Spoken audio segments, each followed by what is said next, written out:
1, 2, 3, 4. I've told you, Jenny, I'm not going to tell you again, son. I do the 1, 2, 3, 4s. My darling.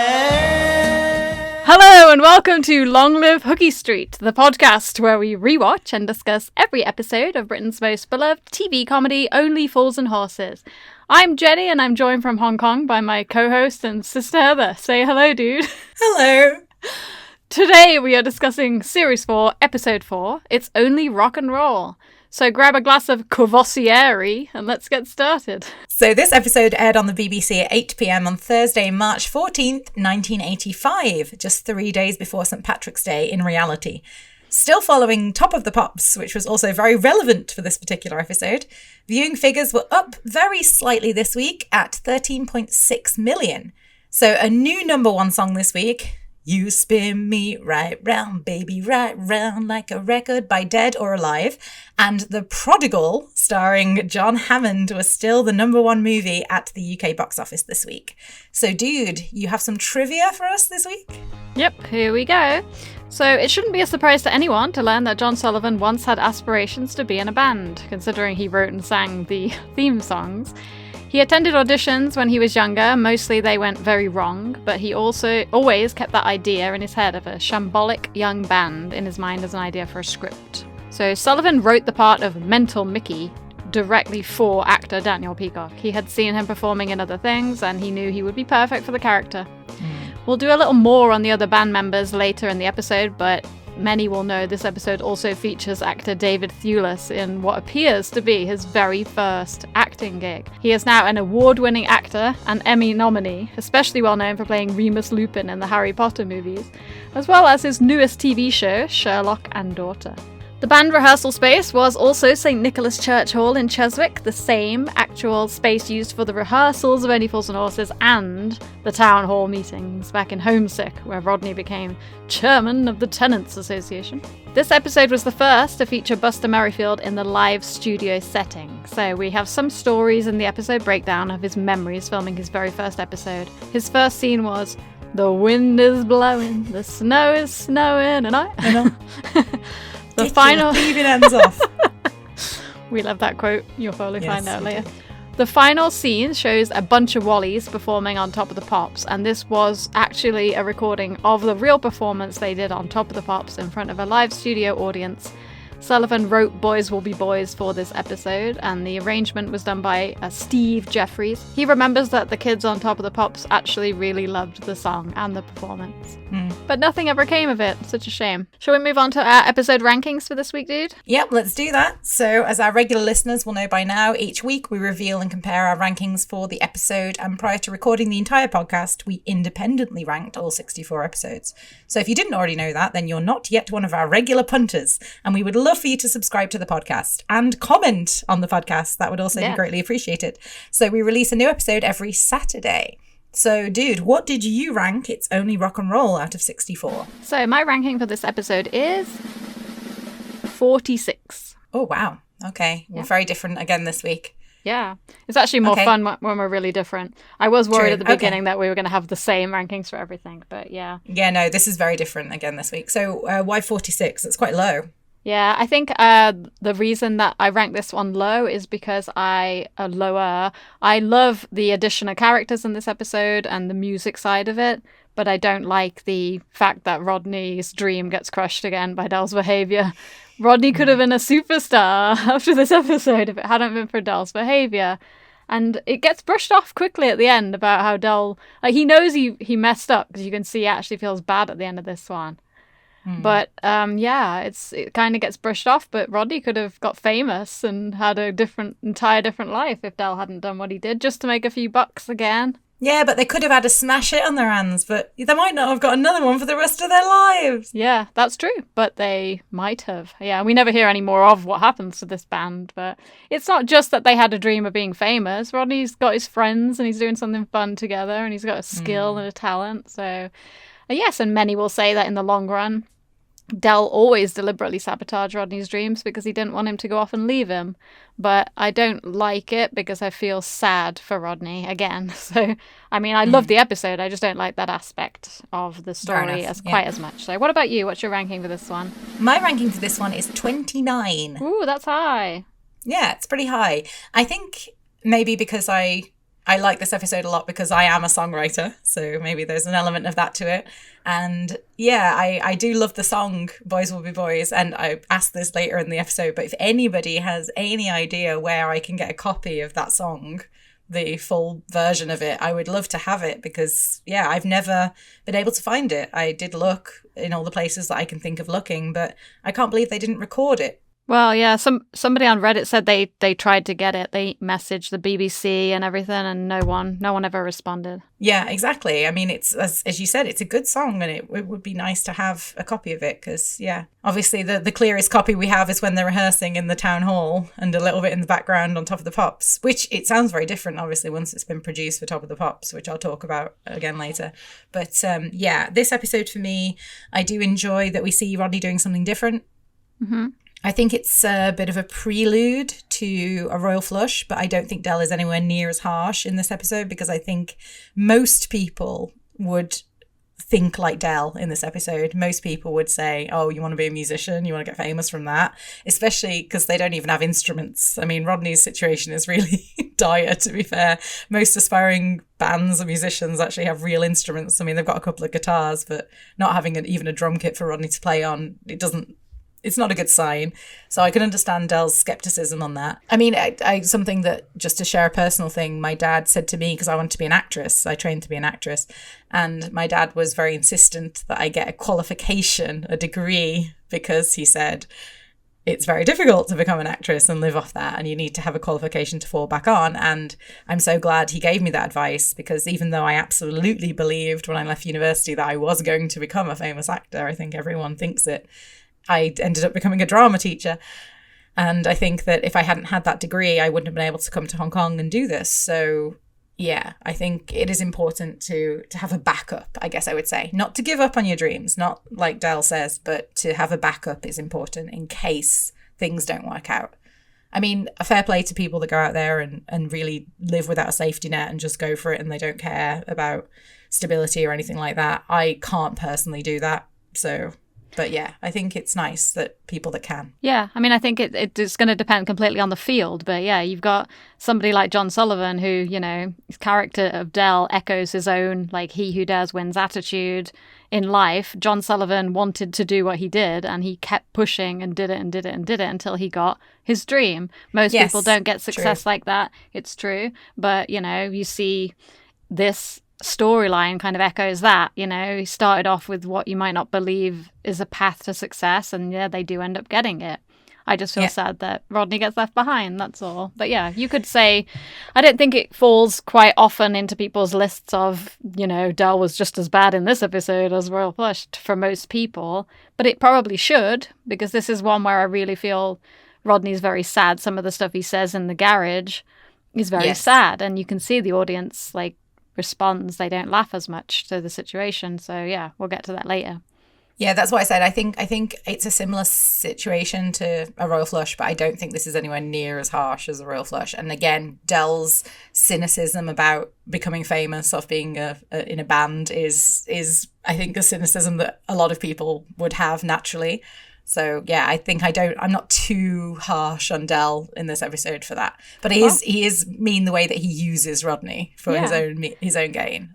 But he does that in all the episodes, so yeah, because Del would have got some money too if Rodney had a smash hit on his hand. Very true, very true. So, but yeah, just to sum up that, the IMDb ranking is lower than mine. It's 50. Wow. Okay. Interesting. So I've ranked this one really highly. You have, compared to what is generally accepted as the ranking, yeah, I think. But a lot of people love this one, and it's very memorable, and maybe because of the other actors in it too. You've got some really great other characters in this episode, really memorable ones like Mental Mickey. So yeah, I think it is a great episode, and I enjoy to watch it. I guess I just feel bad in the certain scenes of the episode, which is why it fell down a little bit for me. Yeah, that makes sense. Yeah. Okay, so shall we go ahead and start the episode breakdown? La la la la la la la la la la. Okay, so the episode begins with the Trotter brothers carrying boxes out of a warehouse, and the side of the box reads, Candy Doll with a K. Your talking friend. Rodney is on the phone, which is like hanging off the wall, literally, this phone. How it works, I have no idea. And he gives us the setup for the episode. He's planning a rehearsal with his band, so now we know he's in a band. Del straight away is ridiculing the group. He calls them a bunch of wallies and establishes that Rodney is the drummer who has no drums. And the dialogue between them right here introduces us to the character of Mental Mickey. Anyway, you haven't even heard us play yet. I don't need to, do I? I know who your lead singer is. Mental Mickey. Oi, there's nothing wrong with Mickey Maguire. Nothing wrong. Only bit a bloke's ear off once, that's all. Not all of it. Del tells Rodney to load up the van, and here they discuss the stock. Rodney asks Del, I mean, is it bankrupt, fire damage, water damage, soiled, or just plain hooky? So they never get anything that's not dodgy in some way. But Del has a funny joke here. He tells them that they are near perfect, which is pretty hilarious. This brings Rodney on to complaining about the cricket bats that he had to sell at Christmas. And we get a classic Delism here about each one being personally autographed by Viv Richards. Or I went, the Viv Richards. But... So do you remember when else we get a reference to Viv Richards? Oh my God. No. It's Denzel in Who's the Pretty Boy. So Viv Richards is king. Yeah. That's right. Oh wow, God, that's so recent as well. I bet he sold one of those to Denzel. So Del shows Rodney the doll, Taiwan's finest. Rodney seems satisfied, gets into the van, and then we just hear the doll says, What's up, Doc? So just as they're about to leave, Rodney brings up the band again, and he says they're styling themselves on Frankie Goes to Hollywood, and he smashes his hands on the roof of the van. You dozy little twonk, Rodney! You bang on the roof of my van again like that, it won't be Frankie Goes to Hollywood, it'll be Rodney Goes to Hospital. So that's the end of that scene. Did you have any notes on that one before we move on, dude? Yeah, just a couple of things. So no mention of Rodney being a musician before this. This is the first time we have any mention that Rodney has any musical talent, right? Or again, right? Yes. So yeah, he's a drummer suddenly. And yes, we've never heard that before. And I also love the crooked phone on the wall. Makes me laugh every time I look at it. And we get a little bit of a continuation here of the idea of Rodney being a bit of a perv when he tries to look up the doll's skirt, and Del tells him to stop that. So, but again, it's very in keeping with the character because we've had a little bit of that hinted at before, and we get more of it later. And I just put, how on earth would Del hope to sell those dolls with Bugs Bunny's voice? Because the second that, because, you know, he's advertising them as a talking doll. So the second that he makes them talk in front of anyone, who's going to buy that? And it's not just Bugs Bunny, is it? We find out later. It's other. Yeah. Yeah. It's a Dalek, isn't it, later? Exterminate. So, yeah, I just don't understand why. I mean, some of the things that Del has that are, you know, a bit broken. I guess it reminds me a little bit of how much is that doggy in the window? The thing is a cat.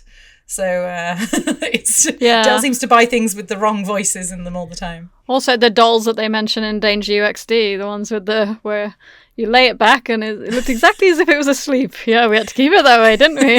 Because when they opened it, was boss eyes. Yeah, that would be quite scary. So yeah, that's everything I had for that scene. Okay, great. So we cut to the flat at Nelson Mandela. So this was Albert's first scene. So Albert is alone in the flat and behind the bar, and he grabs one of Del's cigars, sniffs it, starts pouring himself a glass of Courvoisier, which is funny, and starts singing. The wind is blowing, the snow is snowing, and Oi, get your thieving hands off! This was the first studio scene that Buster Merrifield filmed for Only Fools and Horses, and his first time ever doing a live studio recording. Oh my God, he must have been terrified. Yeah. You can actually tell now that you say that he's a bit nervous in this scene. Yeah, so I have a couple of stories here about this scene. So this scene was filmed on Sunday, January 27th in the T6 studio at BBC Television Centre. Buster's family were in the audience. And he said, I was dreading it. I was frightened to death because I knew there would be an audience of 200 or 300 people. I was very apprehensive because I had never done a recording in front of a live audience before.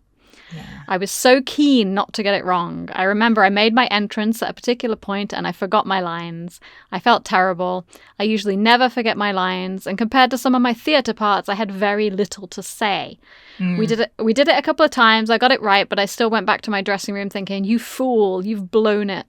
I thought forgetting my lines was the most serious thing in the world. It continues, I was very panicked. I felt terrible and I didn't think they would want me to continue with the show. I was very inexperienced and I held people in television in such high esteem that I thought they never dried up.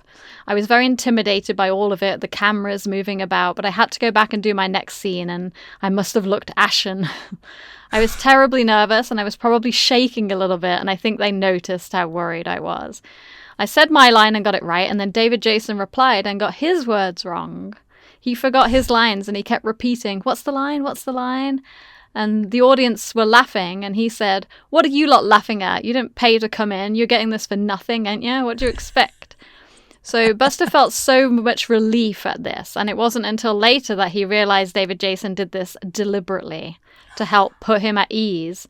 He said he was never sure, but David Jason never really got his lines wrong, and it's the kind of man that David Jason is. Oh, that's lovely. Yeah. So, like, obviously we know at first David Jason and Nick Lyndhurst weren't thrilled about getting a new cast member in because they were so sad about Leonard Pierce. So I do feel like for Buster Merrifield, this must be the most intimidating thing ever. Not only are you coming in and doing first ever live studio recording, but you're replacing, essentially, I know we hate using that word, but you are replacing a beloved character, and you've got to make people laugh in live studio audience alongside these experienced actors. Oh, it must have been so difficult for him. Oh, I can't even imagine. Yeah, I would have been absolutely bricking it. And it's true, like in high pressure situations, that's when you do tend to forget your lines. Yeah, that's the thing. I just think that's lovely that David Jason did that for him, though. That's such a lovely thing to do. Yeah, I mean, where do you think you can see he's nervous? I don't think I can. I did look to see if his hand is shaking when he's holding the Cavassieri. It's not that actually for me. It's the delivery of the lines. There's a stiffness to it when he's saying the lines. It's very compared to his later performances, you can just tell that he's very controlled and not so relaxed in his delivery of the lines when he's sitting in the chair and the nothing to do with me. From my perspective, if I was giving notes to a student who was acting like this, I would say that you have decided on your emotion and you're controlling the way that it comes out, and you're not allowing for any sort of freedom in the way that things might come out. Okay. And that makes sense, because in that situation, obviously, he would have felt like, I have to get this right, as you just said. He would have been, very hard on himself and been like, okay, I'm going to say this line this way because that will probably get the most laughs. And I think that there's something that later on, the beauty of live theatre actually is later on, probably there was a lot more times when he surprised himself or a line came out a certain way that he wasn't expecting and he got a huge laugh. And I just feel like that, I obviously I'm not Buster Merrifield, but from what you've just said, if I look at that performance again with that knowledge, it does make sense that the line delivery is more controlled than it is later on. That's kind of how I put it. Yeah, that makes sense. Yeah, definitely. I think you would be better to point that stuff out. I always felt that the scene was a very early Albert appearance, so he's not quite his full character yet, but I guess I didn't put that down to nerves. Yeah, that could also explain it too. Yeah, but now that you've just said he's nervous, that does make more sense, that he's just a bit, more stifled. Yeah, and now we know for sure, that this is his first scene. I guess maybe you look at it slightly differently, but I guess I never knew it before. So let's put it that way. I never would have thought that as a kid or anything. I'm just, now that you've said that, looking at it again, I can see little hints and indications of that. Yeah. So let's get back to the scene. So Del has burst in and caught Albert stealing the brandy, and he appears to be hurrying. He explains to Albert that the local Irish club lost their band for St. Paddy's night, and he thinks Rodney and the bunch of Wallies can replace them. Takes quite a turn from the previous scene where he's telling Rodney they suck. So I don't know. Yeah. So Albert is trying to convince him that it's a bad idea, and there's some funny back and forth dialogue. One of my favourite parts is, I mean, it's not fair. Yours Frank Bruno's arse, but you don't go on about it. I just want to check that I'm understanding this. That he's referring to Frank Bruno's arse being really nice, and he wants to have that arse himself. Is that what it is? No, it's because he's black, so his arse isn't fair, as in it's not white. Yeah. Oh, I did not get that at all. No, because usually when you say it's not fair, referring to someone's looks, it means that you wish you had that look too. I think it's because fair means light. Oh, yeah. I see. Yeah. Oh, then in that context, I'm surprised it wouldn't get cut. It probably does get cut. I would just wonder, because I don't think I've ever seen an episode where it's cut, but it wasn't cut on the VHS that we had there. Okay. So, yeah. Maybe they misunderstood the meaning as well. Like it might slip through. Yeah. I'm pretty sure that I'm right about that meaning, but let us know. So Del is scrambling for an LP and he gets on the blower. He calls Liam at the Shamrock Club and he drops the lever of the record player to start playing Diane by The Bachelors just as the call connects. So this phone call is a hilarious classic Del stunt. Amazing. He pretends that the LP playing is Rodney's band and he manages to swing the deal for 300 sods for hiring them to play at St. Paddy's night. The closing of the door stunt part is very funny. Hey, close that door, will you? Yeah, well, you won't go far wrong with these boys, Liam. I did notice when listening to the scene that the end of the song is not actually correctly timed for the phone call, but I noticed that too. Yeah, poetic it's license. very subtle. Yeah, they need Del to turn it up at that exact moment, so they Agreed. changed the music, but that's okay. Del also learned how to use the phone correctly in this scene, I noted. There's no like mistakes with the holding of the voice piece and the earpiece. So after this happens, he comes over and you get a very classic Del line where he goes, The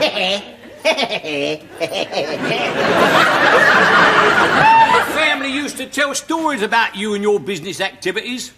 I never believed them up until now. Get in, get out, don't look back. That's my motto. That sums up Del nicely. The scene ends with Albert blackmailing Del for the brandy. But I really do love the fact that we see at the very end it's all in good humour because Del's like, you lying old git, and then he goes around, you blackmailing old git, and he goes around the corner. You blackmailing old Bark, actually. Yeah, Bark, yeah. And he smiles on the other side of the door. And I think it's very important to have this in at this early stage because they are family, but they're also still strangers to some degree. So he has to show that warmth of Del, and he's not just angry at Albert. And that Albert did blackmail him, but it's kind of all in good fun. So I'm sure that John Sullivan wanted the audience to see their relationship normalizing and Del treating him the way he treated Grandad so that we could get back on track, essentially. That's all I had for that scene. Did you have any other notes? Yeah, no, there was just one thing I just put.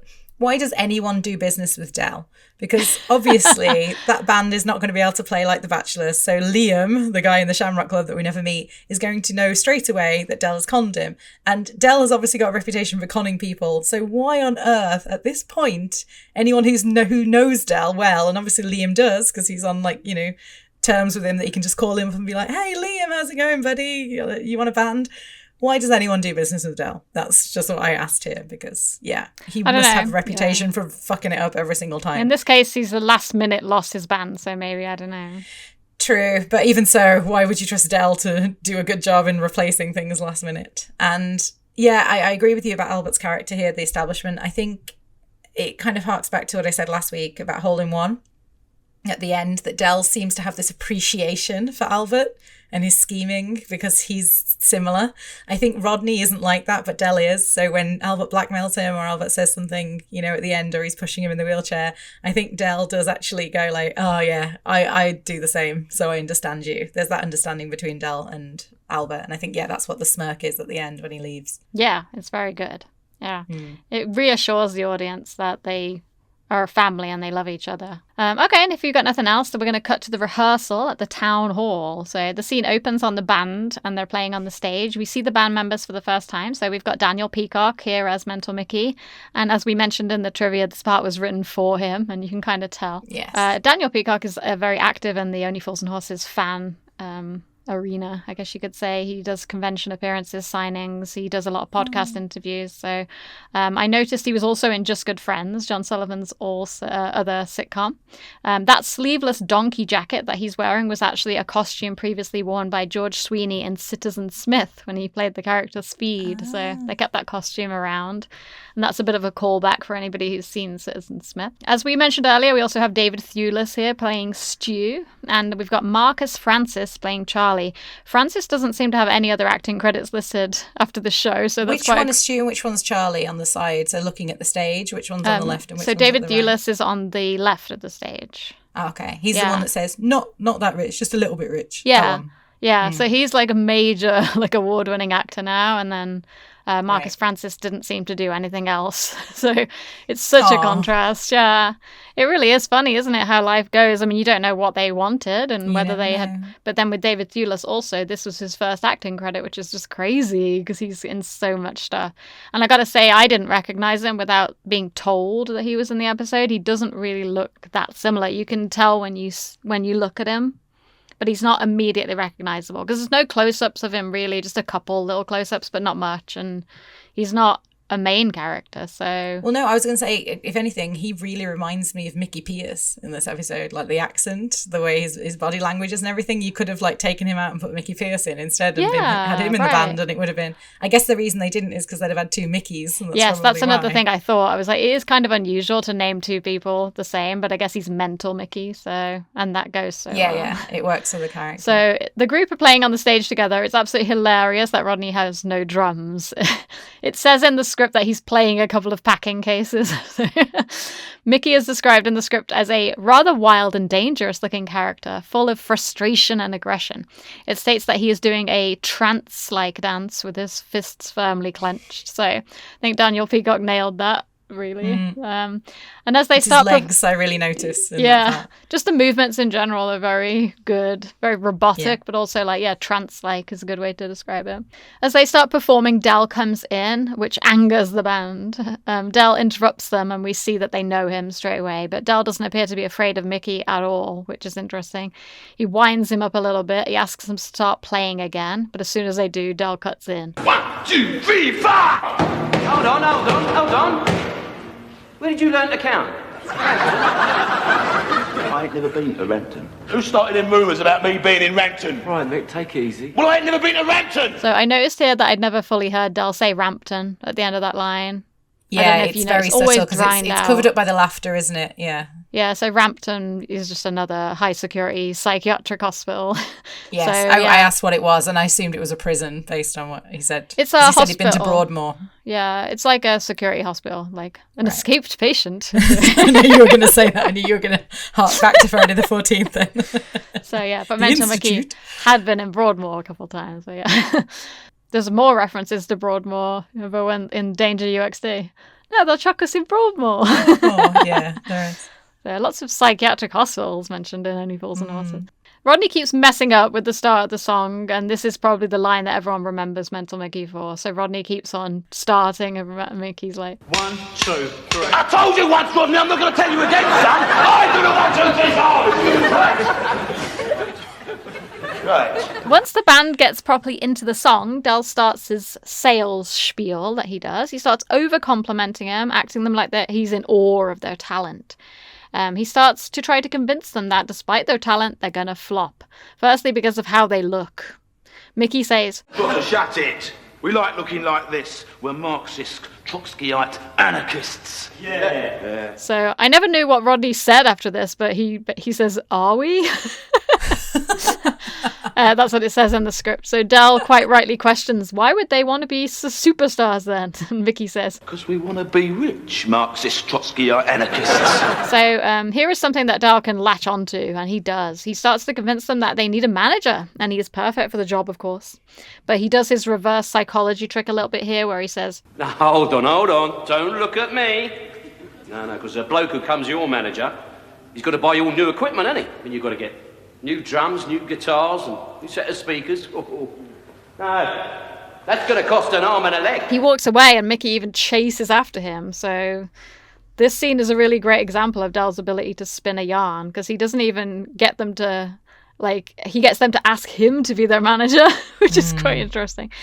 He sort of agrees to his own idea by telling them that he'll get them all the equipment and he'll get them bookings. And for some reason they agree. I mean, I think it's just maybe the offer of buying them the equipment that's the main thing that they agree to. I understand why the three band members that don't know Del agree to this, but there's no justification at all why Rodney would agree to this. He should know Del well enough that all this is bullshit and he's just using them for something. He would know. Obviously, we have to overlook it for the plot, but there's no way that Rodney would fall for this. I mean, it surely. seems like Mickey and those guys know Del too. They call him Trotter and stuff. So I feel like they wouldn't agree to it either. But again, maybe because they know they're getting new equipment. Well, money makes the world go round. Yeah. And bribery does work on Rodney. We've seen that a lot of times. So I guess when you're in a band and you're young, you've got no money and no prospects. Like the idea of just getting a gig is enough to make you agree to something like this. So yeah, so the scene ends with them starting to practice at Dell's request. You can see Rodney makes the same mistake again in the background as Dell's walking away with the 1, 2, 3 parts. So as Dell leaves and turns the corner, he bursts into laughter, which bleeds into the next scene, starting with a scream. But did you have notes on that scene before we move on, dude? yeah, so I just wondered, how did Rodney meet these guys? Because they're never mentioned before as friends of Rodney's. I can't see Rodney, because Rodney is afraid of Mickey. You can see from his interaction with him why Rodney would want to hang out with someone he was afraid of. I can't understand that, unless Rodney just really wanted to be in a band and this opportunity came up. But again, Rodney seems very different from the other three, and he seems a lot more meek. And I just wonder how, what's their made-up history and backstory. Doesn't Charlie say, piss off back down the pub, Trotter? So that indicates that they go to the pub. Yeah, I just wonder how it came up that they ended up in a band together, because usually that's people that you go into a band with, and I just get the impression that Rodney wouldn't like, well, not just Rodney, but the other two lads wouldn't like Mental Mickey very much, I wouldn't have thought. I feel like, Rodney and the other two guys seem quite similar. Like, I think Mickey is the outcast not outcast, but is the one that stands out as being different from the others. But Mickey's the lead and he's got that character, so I guess it makes sense that he... That's what I mean. I wonder, like, if Mental Mickey asked them all to be in a band with him, that would make more sense to me. But, like, for them to sort of ask him to join would be completely strange. I wouldn't understand why they would do that. Yeah, the other thing I wanted to mention is their image doesn't match the music, I put. Because they have quite, I guess I would say, like, sort of 80s pop sound, especially when they're on Top of the Pops. Admittedly, when they're sort of playing it live in this scene, it sounds a little bit more grunge. But by the time they get to the Top of the Pops, it's very poppy. And then you've got this guy leading them who's like, whoa! Yeah, but he's not though, is he? Because when he's on Top of the Pops, they're dressed differently and he's singing all nicely. He's singing differently. Yeah. Well, this is what I mean. I just wonder, like, because his image clearly isn't that. Yeah. And then they sort of molded to change their image, which is, again, actually very representative of the music industry from everything I've ever heard about any bands that were taken in by a manager in the music industry. They do change everything about them to sell them to people. So exactly. And if anything, that just highlights that, because he's all like, we're like Marxists, Trotskyite anarchists, like we're rebels and we do different things. And then to become famous, they have to sing nicer and wear suits. Yeah, so yes, it does highlight the way that it works. Like in general, the music industry, like you say, once you get a record deal or you get management, you are owned by them, which sucks. Yeah, that's why I've never decided to go into the music industry, because I didn't want to change. It's nothing to do with my talent and no one picking me up on it. Well, it's not just music, it's everything. It's script writing, it's books. Like people have to change what they want and their vision to fit what management and stuff wants. It's a shame. Yeah, that's true. Yeah, very true. I mean, I guess they think they know what sells, but then everything becomes catered for the mainstream and nothing is unique anymore. Well, I mean, obviously you have sort of generational songs as well that have a certain vibe, like 80s style songs and 90s pop style, and this is very much 80s pop style with the sound of it on Top of the Pops when it's produced, not the live version. So they only seem to have one song. So how could they do a gig with one song? I wrote, because they don't seem to know any covers. Well, yeah, but I don't know, but it's hinted at, isn't it, by Dell that he wants them to play covers. He asks them if they know any of the Bachelor's numbers, and they all say no. But we don't know, because we don't see the gig, what they actually played. Did they play Bachelor's? Did they play Boys Will Be Boys? I mean, this is an original song that they've written here. So, usually bands, I mean, I guess bands do a combination of both. But it's like, it seems like there's just one song we only ever hear from them. So I just wonder if they were able to do anything else, because learning covers takes a lot of effort too. Right, yeah, and then he also he has them dressed up in fancy white suits for the gig, which doesn't. Yeah, I commented on that in the next scene. But why would they agree to wear those? No, there was just one more funny thing about the end of the scene that I always thought he said when he says after he tells Rodney off for the last time, he says 1, 2, 3, fuck. I think it's because he says, really sounds like he says fuck instead of 4 in that last one. Okay, so that's everything I have for that scene. Yeah, so it's quite clever because Dell covers his ears at the end of that scene, and there's a scream that comes out which bleeds into the scene, so it's funny. It cuts to this very rowdy scene of a of everybody fighting in the bar. And I think they must have cut some of this scene, because if you look at the script, it says there's some lines, and I tried listening very carefully to hear. They're supposed to be out of view, so they're coming from inside the pub or the club upstairs, but they're not in the episode, because I'm pretty sure watching the fully uncut one, it flows better this way. But it says the dialogue is between Liam, which is the club owner, as we know, and Pat, so I'm guessing that's a partner or a business partner of some kind. And it's just basically them saying, oh no, there's a fight starting or something. So they cut that. Yeah, you didn't need it, did you? I think it was pretty obvious what was happening. Yeah. And the physical comedy is what sells this part anyway, so you don't need dialogue. The frantic Except for, what about Mental Mickey? Yeah. Well, yeah, exactly. So the band comes out frantically. They pack the van while they're trying to escape the fight. They're all dressed in white except for Del. It's a pretty physical comedy scene.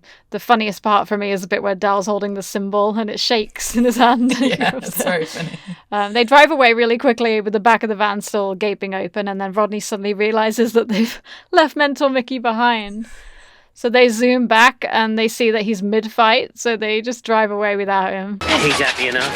As I said, they don't even go back, do they? They just stop the car and look out the window, and then he comes out and he's punching people. Yeah, so. and he just looks he to goes the back side in. and goes back in. Yeah, he carries on the fight. So, yeah, so that's quite funny, and it's over pretty quick. I don't know, what notes did you have for that?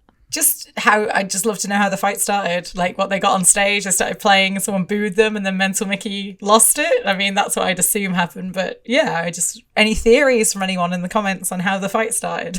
I'm guessing, that the people started insulting them and Mickey didn't like it, so they got into a big fight, Yeah. I don't know.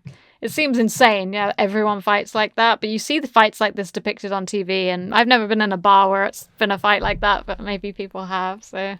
No, I've only ever seen a couple of people get in fights in bars. I've never seen, like, the whole bar the whole pub go rumble. into a big punch-up like that. Yeah, that would really have to be an extreme situation. The music would have to be really bad for that to happen. But we know it happens all over the UK, of so course. I think we've just been lucky.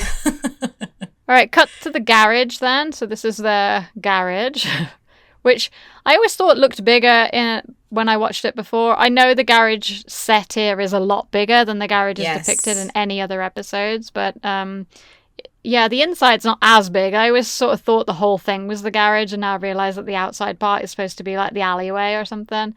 But again, we know this is not the same garage that they have in the future. Like in Series 7, they have like in He Ain't Heavy, It's My Uncle, they've got the little garage.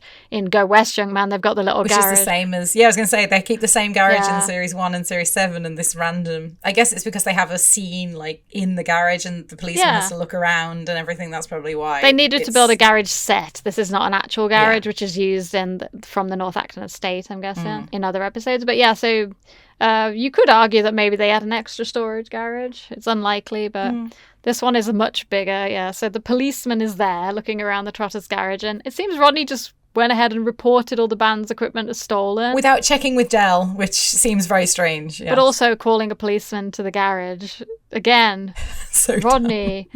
He hasn't learned his lesson. I don't know what's wrong with him. What happened when you brought the policewoman back to the flat, Rodney? What happened when you brought Roy Slater back to the flat, Rodney? Yeah, exactly. Silly Rodney. So the policeman's reeling off all the items, and Rodney's sat looking really depressed in the chair. So this policeman was played by Jeffrey Leasley, who has been in so much stuff and lots of episodes of shows like Brookside, Casualty, Holby City. We see that the cop is not taking Rodney too seriously. I shouldn't have too much trouble. We'll just go around all the clubs until we find a rock and roll band with a one-armed drummer. I need you, don't I? I mean, I really need you. It's worth mentioning here that this is obviously an extremely stupid thing to do that Rodney has called the cops in, because the garage is stuffed full of hooky gear. You can see all the stuff. In fact, the camera starts zoomed in on the big bear, right, and it zooms out, so it's highlighting that all this stock is piled up. So the copper starts to get a bit suspicious here and asks him about all the other items in the garage. Rodney tries to play it down and just say they're collectors, and the copper picks up one of those candy dolls, and she says... Doctor Who reference there. Now, who had a line in Doctor Who in Doll's Future? Raquel. Yeah, she was a lizard person. So, it says here in the script that Del comes in and makes a swift exit, but that maneuver he does with the Maltesers box was probably a David Jason last-minute addition where he turns his head It's so funny. And then he swoops in and tries to end the interaction with the cop, but Rodney immediately starts telling Del what happened, and he sounds really upset. Rodney, would you like to nip outside and make sure I switch the engine off on the van? No. So sometimes Del's tricks do not work very well on Rodney. So Del tells the officer that he actually got the items on sale and return, and the cop is ready to leave, but he continues to question all the other items in the garage. So Del manages to distract him by mentioning that it looked like his panda car was about to get messed with. So the cop runs away, saying he might be back. But I might that's be a back pretty to see you. good way to get rid of him. Can't wait. Yeah, so Del's furious at Rodney for calling in the cops again. But Rodney turns it back on him, accusing him of lying about the sale and return and not being honest about why he booked the band into the Shamrock Club. Del tries to do his usual trick of offering him money. We've earned 300 sovs, right? And we didn't actually pay out for any equipment. It's brilliant, isn't it, eh? Brilliant. Yeah. Del, we nearly had our heads smashed in. I didn't want to play the Shamrock. None of us wanted to play the Shamrock Club. But we played it, Del, because you said it was our first step on the road to stardom. And we believed you. Del pretty much confesses here and says that he still thinks the band was terrible, and yes, he did use them for the gig, but he thinks now Rodney can just go back to the way it was before. But it turns out Rodney had to leave the group over their disagreement over Del's management skills. Yeah. So They said you'd only done it for a one-off earner and to get rid of the suits you'd had in here since 1975. So we get a moment here that serves as a strong reminder of the loyalty between the brothers. He said, But I defended you. I mean, I stood there and I defended you. And do you know why?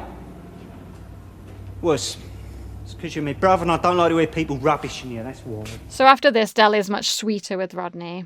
But it doesn't really take away from the fact that the band was right and Rodney was honest, he was wrong to defend Del to the band. So he quit defending Del, but Del actually did do those things. So this was where I'm not so, I don't like it from here on because I feel so bad for Rodney, especially when he says the line. At least I had a dream, Del. It's more than I've got now, isn't it? I mean, yeah, I understand what you're saying, dude. I definitely think that it doesn't mean that Rodney can't join another band, though. I think that's the thing that you have to remember is that, again, I can't help compare this to Royal Flush. The situation that he's in a Royal Flush, he really can't replicate that again. That's a really unique situation. But the situation of being in a band, I mean, you get loads of people change bands, several times throughout their lives, and they end up with different people and different collaborations. And to be fair, would Rodney have had that much fun working with Mental Mickey all that time? He's probably a right diva, especially when he got some power. Yeah, obviously it's Rodney's first band, or at least as far as we know it's Rodney's first band, so I don't know. The only band. Yeah. Because he doesn't join another one. But yeah, I mean, what I'm saying is, yes, it's awful what Del did, and that was bad. But Rodney, if he really wanted to continue with this dream, he could have found another band to join. Yeah, and he never mentions it again. So yeah, and as far as we know, he's not a trained drummer. So no. It's actually quite hard to play the drums. You can't just play them. That's what I mean. That's why I'm like, we don't know anything about, you can't just play the drums one day if you want to. It does take a lot of time to learn that skill. So yeah, especially when you don't have any drums. Yeah, exactly. Maybe that's why they all had a fight in the Shamrock, because Rodney started playing the drums and he was so terrible. They all got mad. Maybe, yeah. At least he got a cymbal. Give us some cymbal. Cymbals. So obviously Del does his normal trick here and he gives him 150 beer vouchers. So did you notice the equal split of the money this time? Oh, no, I didn't. But yeah, that's a good point. So this is a pretty telling moment here between Del and Rodney. Rodney says that he thinks Del is always trying to spoil things for him because he's scared that he will go off and be successful without him. Del does his fake hurt, offended thing here, but Rodney is actually totally right about this. Yeah, there's definitely a part of it that's that. Yeah. Yeah, we see this actually explored much more in the future. But, do we actually think that Del doesn't want Rodney to be successful? In this case, he really did sabotage this whole opportunity for a quick earner. So, but I do think that Del also believed in this situation that even if he hadn't done that, Rodney wouldn't have been successful. So I guess from Del's perspective, he wasn't sabotaging something because he didn't actually think it was anything anyway. Yeah, in this case, he didn't think it. Yeah. So, but then we keep mentioning a Royal Flush. He didn't mention he doesn't think that Rodney has any chance of future in Royal Flush either. That's the thing. So, like, could you use that same argument to defend his behaviour in a royal flush? No, I think in a royal flush, he really thought that Rodney could marry Victoria. He believed that when he doesn't, because at the end he says he knows that they would have found out about the drugs and never would have accepted him. In royal flush, Del does not really truly believe that Rodney has a future with Victoria. He says so much at the end, and that's the reason that he went ahead and tried to manipulate the fact that he knew that the Victoria's family would boot Rodney out anyway. That's why he tried to capitalize on it, because he knew they would find out about the drugs charge because they're rich and they would have police records and stuff. So he's kind of using the same argument at the end of Royal Flush as he does here. He doesn't think there was actually a chance or a future, so he manipulated it. I see what you mean. Yeah, that's true. I never thought of it that way. Honestly, we'll discuss this more when we get to a Royal Flush. I don't think I understood it when I was a kid, that Del had that plan all along, and he knew he would use the fact that Rodney would get booted out to get the money. Is that a fair argument, though, for what Del does, knowing that Rodney will fail anyway? So he may as well manipulate it for money. No, I don't think so. I just think for any normal person, no, it wouldn't be. I think for Del's way of thinking, Del is always first and foremost looking for a way to make money out of things. He looks at everything from that angle, right? So it's very in keeping with his character, and obviously he has screwed Rodney over multiple times, but he's happy to do that with anybody. He always would justify it, as we got this out of it, or I got this out of it, so it's okay. It's just a little bit and they'll get over it. I think that's kind of how he always thinks. But yeah, he goes too far. I mean, we spoke about that in a previous episode with Wanted, about how he goes too far. And even Granda points that out. So it's in keeping with the character. Definitely, yeah. So this ends with Del saying that he'd love nothing more than to see Rodney happy with a little Capri gear. So this is actually the first mention of a Capri gear, which we know becomes the future Pratmobile for Del. Yes. So Del has always had aspirations of having a Capri gear. Then we get this famous exchange of dialogue here, which a lot of time gets quoted in documentaries, where Del starts to say that Mom said on her deathbed, and Rodney says she didn't half say a lot on her deathbed. So it's so the scene basically is kind of wraps up with Del trying to give Rodney the cash, and it says in the script Rodney makes no attempt to take the cash. Del just shoves it into his pocket, and at this point, it seems like Rodney is just very dejected and sad. He doesn't even go for the money, and I think the audience is feeling really bad for Rodney at this point, and that's why I said here it's strange. Del delivers this line that ends the scene, and there's not a single laugh at it. Did you notice that? Del says, "On the one hand, you've had your hopes and your dreams dashed. On the other hand, I got a van load of Hooky Maltesers. Come on, let's go." I did notice, but I just thought people didn't think it was funny. But not a laugh at all, and I think it's because Del's saying, your hopes and dreams are dashed, and that's true. So it doesn't actually make people laugh because they're not happy. They feel sad for Rodney. So that's what I think. I don't know. No, that absolutely could be it. Yeah, I never thought of it that way. I just thought the line wasn't that funny. I thought that's why it never got a laugh. Well, also, I think at this point, they've said hooky quite a lot of times, and the end song is hooky, but I wonder how many of the audience members know hooky means, and what is an hooky Malteser? Well, hooky doesn't always mean knocked off, does it? It can sometimes mean that it's imperfect and stuff. I don't know. So, cut to the flat. So, Del exits the kitchen, and he's on that two-piece phone again, and he's holding it in a really funny way. He's holding it, upside down under his shoulder. He's speaking to Monkey Harris, and he's admitting that he hasn't sold any of the candy dolls yet. But he fails to offload them on Monkey, and he hangs up. He's kind of muttering to himself here, not really paying attention to the TV, but the audience see Mike Reed on Top of the Pops, the DJ, who this was actually Mike Reed, introducing them on Top of the Pops. This is Boys Will Be Boys from a bunch of Wallies. See, Del named the band, so he should get some royalties for that. Yeah, and they're playing on their show. And it only takes a minute for Del to notice. It's a bunch of Wallies. What do they think they're doing? They're on Top of the Pops. So as I mentioned in the trivia, this was an actual performance on Top of the Pops performing the actual song. Daniel Peacock is quoted in the official Inside Storybook as saying, "I was 26 at the time, and being on Only Fools and Horses and Top of the Pops was a double coup. I thought they'd just build a set for Top of the Pops, but I was wrong. We rehearsed the song and we had to sing Boys Will Be Boys for a couple of hours, and then we were whisked over to the actual Top of the Pops studio to record it live while while they were filming the real show.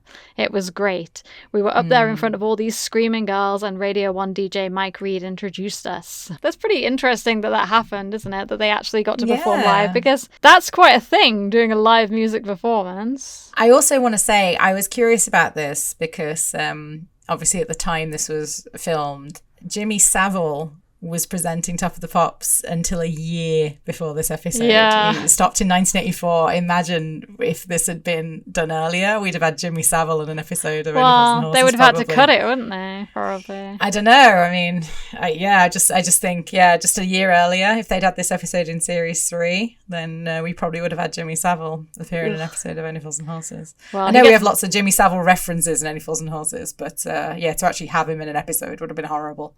Yuck, yeah. They probably would have just cut the visual and just had the dialogue or something. I don't know. Del hears the door slam. He turns off the TV in a panic before Rodney comes in. Rodney wants to come in and tell Del that he's pulled a little prank on Albert, and Del is acting very fidgety and suspicious, stirring his cigar into his tea, which he then drinks from. So yeah, I've got to say I love that bit. It's really funny. Yeah. This whole thing is this little bit with David Jason here and the fidgety movements. This is classic David Jason comedy from the things that he was in before Only Fools and Horses, like Do Not Adjust Your Set and stuff like that. David Jason is so good at this acting and doing the physical comedy at the same time, like the way that he laughs and the spitting of the tea. It's just so funny. I actually trying to smoke the cigar and then trying to drink the tea. It's brilliant. Yeah, I laughed so loud when I was watching this for the summary. But this doesn't get past Rodney, but he notices Del's acting off, but he isn't too pushy. But then suddenly realizes Top of the Pops is on, and Del suspiciously tells him that both TVs happen to be broken. So Rodney heads into Albert's room, and Albert comes shuffling out angrily because he knows about the prank. But Del's trying to get the hell out of there as quickly as possible, but ultimately he does get caught. Rodney comes out of the bedroom and says, "They're in the charts. I always said they could make it, and you convinced me they couldn't." Del does seem somewhat remorseful, but I feel like mostly for himself. He was their manager. He doesn't even care about Rodney. Well, he's trying to equivocate, isn't he, between him and Rodney, that they're both the Inja party, but actually it's not the case. So yeah, Rodney doesn't look really upset. He just seems angry. He picks up the drumstick and says, "I'm going to stick this right up your jackson." Again, what I put is quite an abrupt ending. Again, probably because of the 30-minute limit, they didn't really know how to end this episode. So a lot of the episodes for 30 minutes end on a kind of week. So yeah, I don't know what you think of that, but that's the ending. Well, yeah, again, I think that they could have gone down the route of a royal flush, mentioning it again, where they ended on this somber conversation, which was really quite sad. And I think one of the reasons the episode is not liked, because they have this somber conversation and then suddenly Del turns it around to, what are you, and tries to make it funny, like they're angry, and it doesn't work. At least in this situation, they played up the humor of the situation rather than went down the Del really screwed Rodney over, which is probably why it doesn't hit as hard, as something like a royal flush, because Rodney plays it as funny, angry, rather than sad, depressed. He's a little bit more sad, depressed in the previous scene when he's in the garage, but for this ending, he's more, it's comedic. I mean, talking about shoving a stick up his arse, I mean, that's the ending line. So. Well, there's no other episodes that are 30 minutes to this point, right, that have ended on a somber note, even though they might sometimes just end on the Trotters laughing together or a line, but none of them end sad yet. I guess that's something he started to explore more when they did the longer episodes. Yeah, I mean, I agree with you. The ending is anticlimactic. That's what I wrote. Yeah, which we could say about some of the others. I think we've been pretty divided, like not divided between the two of us, but we've had a lot of what we said are good ending lines and weak ending lines at this point. Yeah. So, yeah. And I also wanted to point out that in I think it was in our introduction episode, you did a quiz where you said there's only one episode where you see the fourth wall of the flat. Well, that's not true, because you see it in this one. Do you? You said that it's only into Hull and back. But when Del's watching the TV, you see the fourth wall behind the TV. Oh, God, you do. So Jeez, I forgot about that. Yeah, you're right. So did I. Because... So did I. So why is he keeping Del? You could think of a quote for everything. But yeah, that's an interesting trivia piece. Oh, shit. So there's a correction. Correction to a quiz from the introduction. Well, nobody's corrected us, but maybe that's because not that many people listen to our introduction. So if you want to listen to the introduction episode and comment that the quiz is incorrect, please feel free to. It's all the way at the end of the episode if you don't want to listen to the whole thing. So, dude, do you have any other notes on that scene? Yeah, it's just a couple of things. So first of all, I asked, why is Del watching Top of the Pops? Yeah, he never does it again. He never watches it. Such a coincidence. What a coincidence. Yeah, I said it's a really good song. And also, I thought that the whole sequence with Rodney going into the room, telling Albert and Albert coming out is extremely quick. It's very good. Within the space of a couple of seconds, he's told Albert about the joke he's playing, and he's just untold Albert he's going to watch Top of the Pops, and Albert's come out saying, You want to act your age a little bit, you interfering little... It's just very quick, all that. But of course, they needed to wrap things up. And also, I put, the Boys Will Be Boys song is quite long, isn't it? As well. It's very long. Yeah, that's everything I had, so... Shall we move on to the awards for this week then, dude? And guess what? He's only one. Okay, so as always, we have 3 awards to announce this week, and we will start with Plonker of the Week. You little plonker. So for Plonker of the Week, we will each nominate a Plonker, and we'll discuss and decide who wins. So, dude, who did you nominate? I think I can already guess, and I've nominated the same person. You mean Del? Yes. Yeah. For using Rodney and not believing in the group. I think Del made a critical error here, and that is that obviously it's kind of understandable if the only time he ever saw them perform was that town hall rehearsal, but he looked straight past any possibility of them being good and successful and immediately just threw them into his own scheme. Hurting Rodney is not really why, it's just because of his failure to see the potential. He's a bit of a plonker in this episode in general, so yeah. But Rodney also gets an honourable mention for calling the cops into the... Yes, that's a really dumb thing to do. Yeah. Considering 2 times we can already give examples from episodes where that has failed and gone badly for Rodney. So, yeah. But since you nominated Del as well, yeah. Nice and easy. So, Del is this week's Plonker of the Week. Your manager has spoken. So, Jenny will award the best line of the episode this week, and I will give the best moment. So, what have you chosen for best line, dude? I chose the iconic line because this is the one everyone knows from the episode. I told you, Rodney, I'm not going to tell you before. I do the 1, 2, 3, 4s. It's the most memorable line. So that's Mental Mickey's line for this episode. I have an honourable mention. I don't think you mentioned this line, actually, but I just think it's a very clever line, and the delivery's great when he says, the only all you was destined for was sod all, that's all. Yeah, that's a good one. Yeah, I think there's lots of good lines in this episode. I didn't make any notes of any honourable mentions, but I do think the episode is great, with lots of good dialogue. The Frank Bruno's arse one would be a good one. Yeah, that's a great line as well, yeah, that is. And the audience loves that line, you can tell. Yes. So. What about, what have you chosen for best moment? I mean, the best moment of this episode has got to be the bachelor sequence in the flat. With the my Diane. And because, David Jason is just phenomenal in that scene. His comedic timing, the way that, even as the character of Del, the way he did that is fantastic. But then to say, like, the actor David Jason doing it as Del, it's just, it's brilliant. The timing of everything and the way that he... it's like a one-man show, and it's fantastic to watch. Yeah. I love that little bit where he puts the phone down and does that little, like, hand movement between the record and the phone.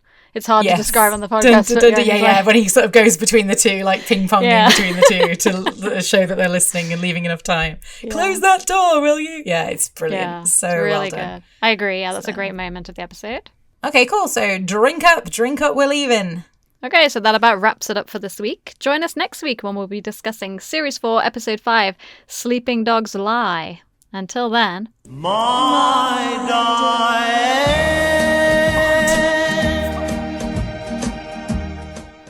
Au revoir, listeners. If you like what you hear and want to contact us, you can email us at longlivehookeystreetpodcast@gmail.com. All one word, no spaces. Bonjour.